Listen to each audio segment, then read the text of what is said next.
படத்திற்காக காத்திருக்கும் அட்லி பிரியா. கரண் படத்துல நடிகர் தனுஷ வேற மாதிரி பார்க்க போறோமா? ஏஜ் இஸ் ஜஸ்ட் a நம்பர்னு மறுபடியும் ப்ரூவ் பண்ணிருக்காரு சூப்பர் ஸ்டார் ரஜினிகாந்த். கைதி 2 படம் தள்ளி போறதுக்கு பின்னாடி இவ்வளவு காரணங்கள் இருக்காமே. தமிழ் சினிமாவோட எமோஷனல் கிளாசிக்கான படம் முதல்ல பாலிவுட்ல தான் உருவாக இருந்துச்சாங்க. தேர்தலுக்கு முன் வெளியாகுமா ஜனநாயகன், குட்டு வைத்த நீதிமன்றம், சினி வட்டாரங்கள்ல என்ன நடக்குதுன்னு இந்த தொகுப்புல விரிவா பார்க்கலாம். Welcome to Sani snacks.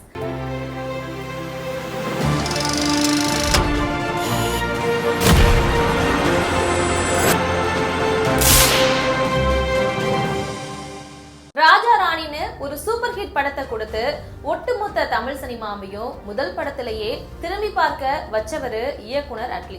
இதனை அடுத்து தெரி, மெர்சல், பிகில்னு அடுத்தடுத்து வெற்றி படங்கள் கொடுத்து இப்போ பாலிவுட்லயும் டோலிவுட்லயும் ஒரு கலக்கு கலக்கிட்டு வராரு அட்லி. அட்லி கடந்த 2014ஆம் ஆண்டு நடிகை பிரியாவை காதலிச்சு திருமணம் செஞ்சுக்கிட்டாரு.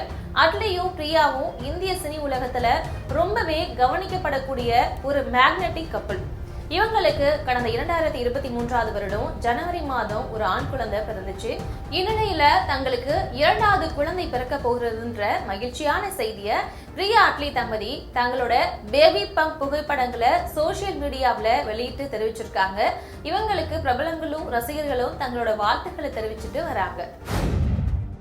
போர் தொழில் மூலமா ரசிகர்களின் கவனத்தை பெற்ற இயக்குனர் விக்னேஷ் ராஜா இப்போ தனுஷ வச்சு கர என்ற படத்தை எடுத்து முடிச்சிருக்காரு. அண்மையில வெளியான இந்த படத்தோட டைட்டில் டீசர் ரசிகர்கள் மத்தியில ஒரு கலவையான விமர்சனத்தை பெற்றிருக்குன்னு சொல்லணும். ஆக்சுவலா இந்த படத்துல தனுஷ் ஒரு நெகட்டிவ் ஷேட்ல நடிச்சிருக்காரு. இது பத்தி சமீபத்துல பேசியிருக்கக்கூடிய இயக்குனர் விக்னேஷ் ராஜா, தனுஷ் மாதிரியான ஒரு நடிகரை நெகட்டிவ் ஷேட்ல காட்டுறது ரொம்பவே சவாலான விஷயமா இருந்துச்சு. ஆனா நெகட்டிவ் ஷேட் கதாபாத்திரமா இருந்தாலும் ரசிகர்கள் ரசிக்கும்படியான ஒரு ரோலை தான் நாங்க ரொம்பவே மெனக்கெட்டு கொடுத்திருக்கோம்னு சொல்லியிருக்காரு. இதனால படத்து மேல இருந்த எதிர்பார்ப்பு பன்மடங்கு அதிகரிச்சிருக்குன்னே சொல்லணும்.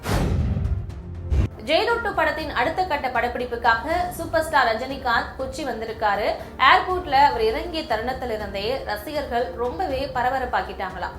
காரணம் என்னன்னா 75 வயசுலயும் இளமை துடிப்போட அதே வேகம் அதே ஸ்டைல நடந்து வந்த ரஜினிகாந்தை பார்த்து ரசிகர்கள் உற்சாகத்துல துள்ளி குதிச்சு கூச்சலிட்டு இருக்காங்க. அவரை பார்க்க வந்த தன்னோட ரசிகர்களுக்கு வழக்கம் போல கையசைச்சு ஹாய் சொல்லியிருக்காரு ரஜினிகாந்த். இப்போ இந்த வீடியோ தான் சோசியல் மீடியாவில ட்ரெண்ட் ஆகிட்டு இருக்கு. நெல்சன் இயக்கத்துல உருவாக்கி வரக்கூடிய ஜெயிலர் 2 படத்துக்கு ரசிகர்கள் மத்தியில ஏற்கனவே எதிர்பார்ப்பு உச்சத்துல இருக்கக்கூடிய நிலையில கொச்சியில நடக்கக்கூடிய இந்த ஷெட்யூல்ல முக்கியமான சீன்ஸ் படமாக்கப்பட உள்ளதா கூறப்படுது. லோகேஷ் கனகராஜ் இயக்கத்துல கார்த்தி நடிப்புல வெளியாகவிருந்த படம் தான் கைதி பார்ட் 2. ஆனா இந்த படம் தாமதமாகிறதுக்கு பின்னாடி சில முக்கிய காரணங்கள் இருக்கிறதா ஒரு சில தகவல்கள் கிடைச்சிருக்கு.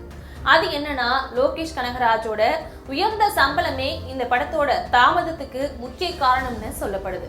அல்லு அர்ஜுன் நடிக்கக்கூடிய அவரோட புதிய படத்துக்காக லோகேஷ் சுமார் 75 கோடி ரூபாய் சம்பளம் பெற இருப்பதா தகவல் வெளியாக இருக்கு. இது அவர் முன்னாடி இயக்கிய படங்களுக்கு பெற்ற சம்பளத்தை விட 2 மடங்கு அதிகமா. மேலும் கைதி 2 கதையை பொறுத்த வரைக்கும் லோகேஷ் மற்றும் கார்த்திக்கு நடுவுல கருத்து வேறுபாடு ஏற்பட்டதாகவும் அதோட ஹீரோவை காட்டிலும் அதிக சம்பளம் கேட்டதாகவும் சொல்லப்படுது. இந்த காரணங்களால தான் கைதி 2 தற்காலிகமா பின்னுக்கு தள்ளப்பட்டுள்ளதா ஹாலிவுட் வட்டாரங்கள் கிசுகிசுக்குது. தமிழ் சினிமாவில காதல் படங்களின் கிளாசிக் பட்டியல்ல இடம் பிடிச்ச படம் தான் 96. விஜய் சேதுபதி, த்ரிஷா யதார்த்தமா நடிச்சிருந்த இந்த படம் ரசிகர்களின் மனசை ரொம்பவே ஆழமா தொட்ட ஒரு படம். ஆனா முதல்ல இந்த படம் பாலிவுட்ல தான் உருவாக இருந்துச்சுன்னு சொன்னா உங்களால நம்ப முடியுமா? இயக்குனர் பிரேம்குமார் 96 கதைய முதல்ல ஹிந்தியில உருவாக்க தான் திட்டமிட்டு இருந்தாராம். அதுக்காக பாலிவுட் நடிகர் அபிஷேக் பச்சனை கதையின் நாயகனா தேர்வு செய்ய நினைச்சாரு.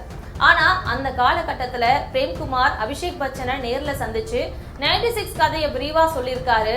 கதையும் கதாபாத்திரமும் அபிஷேக்கிற்கு ரொம்பவே பிடிச்சிருந்ததாகவும் சொல்லப்படுது. ஆனா சில காரணங்களால அந்த நேரத்துல இந்த திட்டம் கைகூடாம போயிருக்கு. இதனால 96 படம் பாலிவுட்ல உருவாகாம கொஞ்ச காலத்துக்கு அப்புறமா தமிழ்ல உருவாகி விஜய் சேதுபதி நாயகனா நடிச்சு மிகப்பெரிய வெற்றி படமா மாறி இருக்கு. ஜனநாயகம் திரைப்படத்திற்கு தணிக்கை சான்று கிடைக்குமா கிடைக்காதா அப்படின்ற சந்தேகம் இப்ப வலுத்திருக்கக்கூடிய சூழல்ல வரக்கூடிய சட்டமன்ற தேர்தலுக்கு முன்னாடி ஜனநாயகம் ரிலீஸ் ஆகுமா அப்படின்ற கவலை தொத்திக்க ஆரம்பிச்சிருக்கு. பொங்கல் பண்டிகையை ஒட்டி பல கோடி ரூபாய் பட்ஜெட் போட்டு பெரிய பிசினஸ் படமா எடுக்கப்பட்ட விஜயோட கடைசி படமான ஜனநாயகனுக்கு இன்னும் தணிக்கை சான்று வழங்கப்படாத நிலையில அது குறித்த வழக்கு சென்னை உயர்நீதிமன்றத்துல நடந்துட்டு இருக்கு. கேஸ் உச்ச நீதிமன்றத்துக்கு போனாலும் கூட வழக்குல இன்னும் உத்தரவு பிறப்பிக்கப்படல.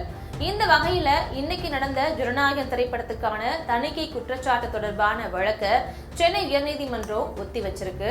வாதத்துல தணிக்கை வாரியத்துக்கு பல கேள்விகளை முன்வச்ச நீதிமன்றம் அரை மணி நேரத்துல வாதத்தை முடிச்சிருந்தா இன்னைக்கே உத்தரவை பிறப்பிச்சிருப்போம் அப்படின்றதையும் சுட்டிக்காட்டி இருக்கு. இருதரப்பு வாதத்தையும் 6 அமர கேட்ட நீதிமன்றம் தேதி குறிப்பிடாம வழக்க ஒத்தி வச்சிருக்கு.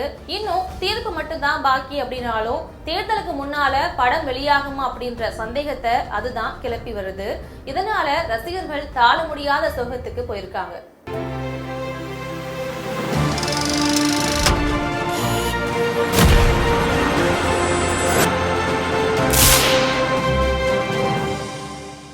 இதே மாதிரி இன்னும் நிறைய சினி அப்டேட்ஸோட அடுத்த எபிசோட்ல சந்திக்கிறேன்.